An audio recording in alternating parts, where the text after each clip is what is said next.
السلام علیکم۔ حضرت عائشہ رضی اللہ تعالیٰ عنہا نے روایت نقل کی ہے، آپ صلی اللہ علیہ وآلہ وسلم ان کے پاس آئے۔ اس وقت ایک عورت میرے پاس بیٹھی تھی۔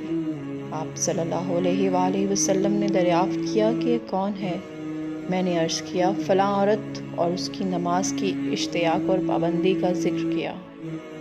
آپ صلی اللہ علیہ وآلہ وسلم نے فرمایا ٹھہر جاؤ، تم پر اتنا ہی عمل واجب ہے جتنے عمل کی تمہارے اندر طاقت ہے۔ خدا کی قسم، ثواب دینے سے اللہ نہیں اکتاتا، مگر تم عمل کرتے کرتے اکتا جاؤ گے، اور اللہ کو دین کا وہی عمل زیادہ پسند ہے جس کی ہمیشہ پابندی کی جا سکے اور انسان بغیر اکتائے اسے سر انجام دے۔ سب کو جمعہ مبارک۔